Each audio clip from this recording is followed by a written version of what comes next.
नमस्कार दोस्तों, नई कृषि दर्शन में आपका स्वागत है।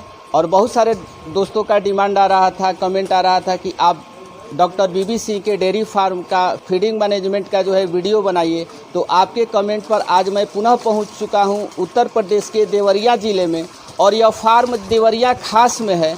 तो इस वीडियो में हम आपको जो है फीड मैनेजमेंट का A to Z जानकारी देंगे, और यह वीडियो स्किप मत कीजिएगा, यह वीडियो कंटिन्यू देखिएगा। अगर यह अच्छा लगे तो लाइक, शेयर, और इस चैनल को सब्सक्राइब नहीं किए हैं तो प्लीज़ इस चैनल को सब्सक्राइब जरूर कीजिए। नमस्कार सर, आपका हमारे चैनल पर स्वागत है सर। सबसे पहले इस फार्म का थोड़ा एड्रेस बता दीजिए। देखिए, हम अपना पता बता रहे हैं। ये देवरिया खास है। मेरा नाम डॉक्टर बीबी सिंह है, और ये जो है आपके देवरिया जनपद शहर के अंदर यह डेयरी भी है। और ये जो है देवरिया हनुमान मंदिर के निकट भी है।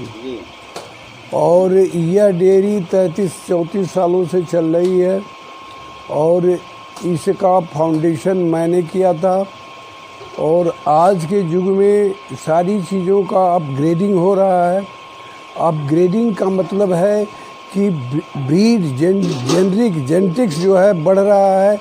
जानवर की जब जेनेटिक्स बढ़ रहा है तो उसका खाद्य, उसका भोजन, उसका रखरखाव, ये तीनों का अनिवार्य है करना, देखना, और उसकी प्रगतिशील योजना बनाना। तो उस योजना के तहत सारी सुविधाएं होनी चाहिए, उस तरह का फीड होना चाहिए। और फीड में भी आजकल तरक्की होना चाहिए। हर फीड जो है इस तरह का होना चाहिए जो जानवर के लिए और ज़्यादा दूध की उत्पादकता बढ़ा सके। इसलिए सबसे कठिन और मुश्किल काम है दो चीज़ें। जनरेशन, जिसको जेनेटिक्स के माध्यम से ही हम आगे बढ़ा सकते हैं, और दूसरा है उसके भोजन और रखरखाव से। तो भोजन में जितना ही बढ़िया हम राशन खिलाएंगे उतना ही प्रगतिशील जानवर पैदा होगा, और उतना ही बढ़िया जो है दूध देगा। अब सवाल इस बात का पैदा होता है कि हम वो भोजन कहाँ से ले आएंगे। तो मार्केट में हर तरह के भोजन हैं। कुछ यूरिया और सीरा और DRB युक्त हैं। सरसों की खली उसमें पड़ा हुआ है। वह राशन आज के युग में इन जानवरों के लिए जो 25, 20, 25, 30, 35, 40, 50 दूध देती हैं, उनके लिए फिट नहीं बैठता है। तो आजकल के फार्मर जो हैं, आजकल के निर्माता भी जो हैं, अच्छी इंडस्ट्रीज़ के अच्छा ये फीड बना रहे हैं। तो उसमें ऐसा है कि फीड जो है अपने यहाँ जो बनता था उसमें अच्छा से अच्छा हम ये बनारस वगैरह से खिलाते थे। फिर जब फीड की जानवर की संख्या और दूध उत्पादकता बढ़ गई तो हमने फिर पंजाब का भी रुख किया। तो पंजाब से रुख करने के बाद मैंने पंजाब का भी राशन मंगाया और उसको भी खिलाया। तो हमने पाया कि यहाँ के और जो यूरिया प्रोडक्ट हैं, चाहे और भी जो प्रोडक्ट हैं, उससे बेटर जो है पंजाब का हर्बल फीड है। तो हर्बल फीड होने के नाते उनका तत्काल में असर नहीं पड़ता है, तत्काल उसको जानवर पकड़ता भी नहीं है। तो उसके लिए हम ऐसा करते हैं 10%, 20%, 30%, 40%, इस तरह से धीरे धीरे बढ़ा करके पुराने फीड में जब जानवर को हम पकड़ा देते हैं तो उनकी उत्पादकता बढ़ जाती है। और यह मैंने पाया है कि इसका मतलब यह है कि हमारे पंजाब में फीड बन रहा है। तो पंजाब के फीड से और अपने यहाँ के फीड से बड़ा ही अंतर हुआ है। काफ़ी 2.5-3 लीटर प्रति काऊ जो है हम काफ़ी मेंटेन करके रखते हैं, जबकि जानवर उनको मिनरल भी देते हैं, उनको पाचन क्रिया के लिए, दुरुस्तीकरण के लिए एडान भी खिलाते हैं, उनको जो है ये आपको विटामिन A, D, E का इंजेक्शन भी लगवाते हैं। ये सारी चीज़ों को मेंटेन करने के बाद राशन जो नया जो हमने पंजाब से मंगा रखा है उसको खिलाने के बाद 2.5-3 लीटर की बढ़ोतरी हुई। तो इस तरह से ये समझ में आता है। और वो भी हम अभी 100% नहीं खिलवा रहे हैं, उसका खिलवाई केवल 50% ही है। जब 100% करेंगे तो इसका रिजल्ट कुछ और आएगा। तो ऐसी स्थिति में ये सारी चीज़ें जो हैं काउंट करती हैं आपके ब्रीडिंग और आपके फीडिंग पर, और मेंटेनेंस 3 चीज़ें हैं। अब ये तीनों चीज़ें जब आप मेंटेन रखेंगे, आपने बहुत बढ़िया गाय रख दिया, बहुत बढ़िया ब्रीड सेलेक्ट कर दिया, और आपका रख रखाव भी बढ़िया है, आपका भोजन भी बढ़िया है।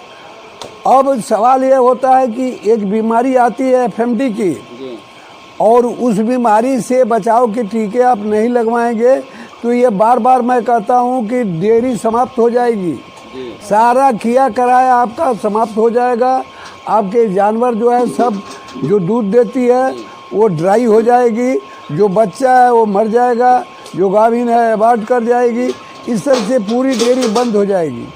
तो ऐसी स्थिति में हमको ये 4 विकल्प के साथ 5वां विकल्प ये है कि जो करने वाला है वो एक्टिव हो, उसको तत्परता हो, लगाव हो डेयरी से, उसमें उत्सुकता हो, जागरूकता हो। अगर ऐसा नहीं है तो कभी डेयरी नहीं चल सकती है।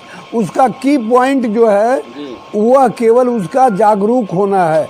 अगर हमारे जो वर्कर्स हैं वो इस विधा को न जानते हों, इस विधा को अगर हमारे क्या नाम है कि ओनर्स न जानते हो, तो कभी डेयरी में पास नहीं होंगे। हाँ, सदैव डेयरी फ्लॉप करेगी। ऐसी स्थिति में उनका और हमारे जो वर्कर्स हैं उनका कोटिशा धन्यवाद दीजिए कि वे जागरूक रहें, और वे उनकी जागरूकता ही हमारी प्रथम उपलब्धि है। तो फीड बदलने पर सर कुछ गाय जो है नया फीड जो होता है वो खा नहीं पाती है, जिसके कारण उनका मिल्क प्रोडक्शन कम हो जाता है जी। तो इस परिस्थिति में अगर किसी किसान को फीड बदलना हो सर, तो कैसे जो है फीड को चेंज करें? जी भाई, वो धीरे धीरे करके फीड बढ़ाइए और चेंज करिए। और जो वास्तविक हर्बल प्रोडक्ट है उसका रिजल्ट देखिए तो छू मंतर नहीं है कि उसमें सीरा मिला है, उसमें यूरिया मिला है, उसमें 1% के बदले 2% नमक डाल दिया है। तो ऐसी स्थिति में जानवर देहात में जो हैं वो कभी नमक नहीं लोग खिलाते हैं, कभी सीरा नहीं खिलाते हैं, कभी यूरिया नहीं खिलाते हैं। और जब वह यूरिया युक्त भोजन जब करता है तो शाम को करता है, सुबह दूध बढ़ जाता है। ऐसी स्थिति में वह राशन जब छोड़ेगा, जानवर नई हर्बल वाली रणनीति अपनाएंगे, हम उसको खिलाएंगे तो जानवर धीरे धीरे करके पिकअप लेता है। और वह पिकअप जब लेता है तो स्वास्थ्य, दूध और समय से गाभिन होना, सारी चीज़ों को मेंटेन करता है। तो अभी आप अपनी गायों को सर कौन सा फीड दे रहे हैं? अभी इस समय तो हम वही हर्बल फीड जो है उसको भी दे रहे हैं, साथ साथ अपना पुराना वाला भी 50% दे रहे हैं। तो जब हम 16 आना अस्वस्थ हो जाएंगे कि नहीं हम हमारे जानवर अब 100% पकड़ लिए, तो हम उस विधा को अपना लेंगे और उस पर चलेंगे। अब जिसको पुरानी विधा ही पसंद है उनको अब मजबूरी है कि हमको उसको भी रखना है, उसको भी रखेंगे, इसको भी रखेंगे, दोनों हम खिलाएंगे। तो ऐसी स्थिति में हमको वह काम देखना है कि हमको हमारे जानवर को और हमारा नुकसान न हो और हमारा हर तरह से लाभ हो। जी। तो एक गाय को सर कितनी मात्रा में फीड देना चाहिए? तो मिल्किंग वाली जो गाय है। हाँ, तो मिल्किंग काऊ का दूध का 1/3 जैसे मान लीजिए 7 किलो दूध देती है तो 7 किलो आप प्लस 2.5-3 किलो और मेंटेनेंस, बॉडी मेंटेनेंस भी फीड कहलाता है। क्योंकि आप कोई काम नहीं करेंगे, गाय दूध भी नहीं देगी, तभी 2.5-3 किलो आपको खिलाना पड़ेगा। अगर नहीं खिलाएंगे तो वह दूध कम देगी, तो वो मांस नहीं पकड़ेगी, तैयार नहीं होगी। इसलिए 1/3 प्लस 2.5-3 किलो यह जानवर को मेंटेनेंस डाइट है 2.5-3 किलो।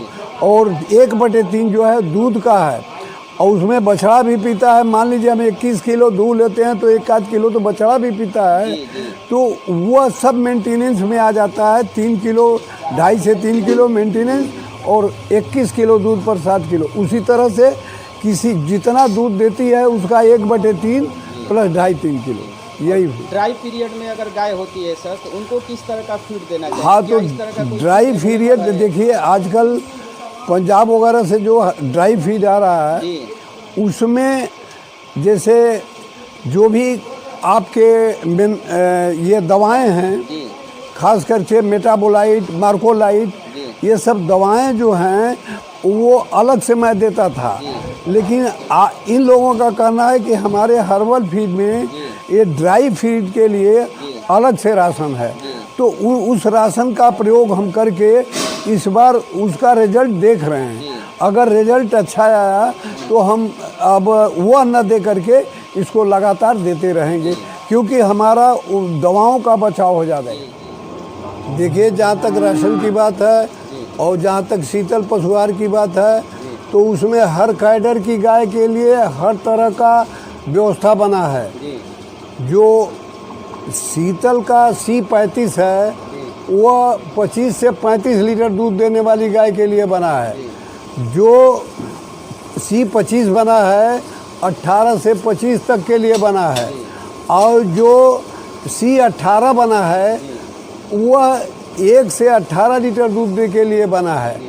अब उसके साथ कुछ राशन ऐसे हैं जैसे मिल्क मोर वगैरह, जो ड्राई पीरियड में जानवर है उनको खिलाना है, वो मोटी हो जाएंगी, स्वस्थ हो जाएंगी, दूध के लिए तैयार हो जाएंगी। और फिर जब वो ड्राई होंगी, ठीक है ना, जब ड्राई होंगी तो उनको 21 से 25 दिन के अंदर, क्योंकि 3-4 दिन आगे पीछे जानवर का बच्चा देने का समय होता है, तो हम 25 दिन पहले ही शुरू करेंगे। जैसे उनका तो कहना है उनकी कि 21 दिन, लेकिन 21 दिन गिन के गाय बच्चा नहीं देती है, 2-4 दिन आगे भी देती है, 2-4 दिन पीछे देती है, तो हम उसको मिनिमम 25 दिन मानते हैं। 25 दिन पहले से राशन खिलवाएंगे जो ड्राई पीरियड का है, सारी दवाओं से युक्त है। इस तरह से उनका कैडर बना हुआ है। काफ के लिए अलग है, ड्राई के लिए अलग है, प्रेगनेंसी पीरियड के लिए अलग है, और दूध देने वाले के लिए अलग है। अब आप 10 लीटर दूध देती है गाय, ले आकर के आप 35 लीटर C35 खिलाते हैं, तो अपना पैसा जाया करते हैं, फ़ायदे का काम नहीं करते हैं। सीधी सीधी बात है। कोई भी हर रेंज का उनके यहाँ व्यवस्था है, उसके डॉक्टर्स हैं, उनकी फैक्ट्री है, उनका ऑटोमेटिक प्लांट है, उनके पास लेबोरेटरी है, सबका अध्ययन मैंने किया है। सेमिनार में जा कर के सारी चीज़ों को समझा है, उसके उपरांत मैं यह बता रहा हूँ। धन्यवाद। कोटि आपको हर मुद्दे पर आपने हमको लोगों को जागरूक करने का अवसर दिया है।